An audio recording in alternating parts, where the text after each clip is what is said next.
नए साल के स्वागत की तैयारियां कर रहा है। वहीं भारतीय सेना दुर्गम पहाड़ियों और मुश्किल परिस्थितियों के बीच सीमाओं की रक्षा कर रही है। सुरक्षा एजेंसियों को पक्की खबर मिली है कि पाक अधिकृत कश्मीर में आतंकी कैंपों में बड़ी संख्या में आतंकवादी घुसपैठ की कोशिश के लिए तैयार बैठे हैं। ऐसे हालात में दुश्मन कहीं अपने नापाक इरादों में कामयाब न हो जाएं, इसलिए भारतीय सेना ने लाइन ऑफ कंट्रोल यानी कि एलओसी पर पेट्रोलिंग को बढ़ा दिया है। कैसे कर रही है भारतीय सेना हमारी सीमाओं की रक्षा, देखिए इस खास रिपोर्ट में।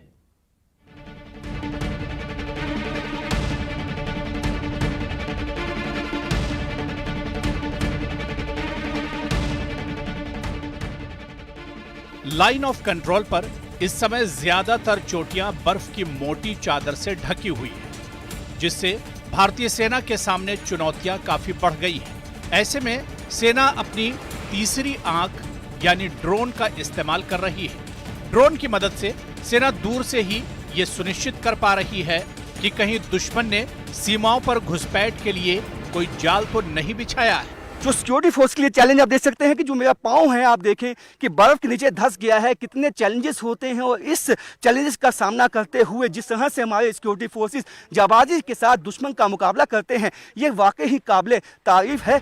लाइन ऑफ कंट्रोल पर सेना को मौसम ही नहीं बल्कि विजिबिलिटी की समस्या भी है। जब पहाड़ी चोटियों पर बर्फ गिरती है तो विजिबिलिटी बहुत कम हो जाती है, जिससे पेट्रोलिंग करना और भी खतरनाक हो जाता है।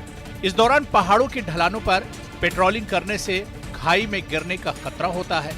साथ ही दुश्मन कहीं भी घात लगाकर बैठ सकता है। ऐसे कठिन हालात में भी सेना की पेट्रोलिंग चलती रहती है। लाख चुनौतियों का सामना करते हुए भारतीय सेना के जवान यहाँ लगभग 20,000 फीट की ऊंचाई पे डटे हुए हैं और इस वक्त पेट्रोलिंग में उनकी मदद करता है। ऐसी कंडीशंस में ये ड्रोन जो कि सेना की तीसरी आंख है।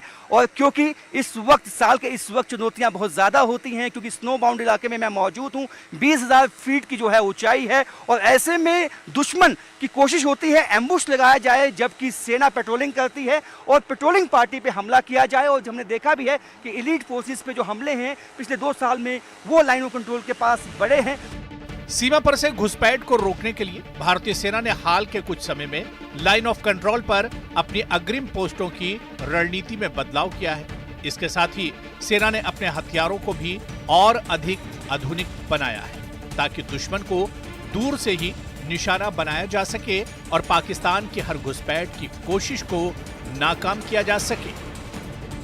ये आप देख सकते हैं कि रॉकेट लॉन्चर है और ये ग्रेनेड जो है ये अभी हाल ही में जो है इंडक्ट हुए और इस्तेमाल किए जाते हैं। आप इंडियन आर्मी में अग्रणी पोस्टों पर भी ये अवेलेबल है। बाकी गन्स जो हैं आपने पहले भी देखी होंगी। और ये खासकर ये जो आप कह सकते हैं कि एक बहुत ही अहम गैजेट, खासकर ऐसे इलाकों में, क्योंकि दूर काफ़ी आपको देखना है और दुश्मन की हर मूवमेंट पे आपको निगाह रखनी है। तो ऐसे में ये जो गैजेट्स हैं और ये जो वेपनरी है, काफ़ी इस्तेमाल जो है वो की जाती है और फ़ायदेमंद साबित हुई है अब तक। कैमरामैन आशु के साथ Rajendra, news 18 forward post Poonch.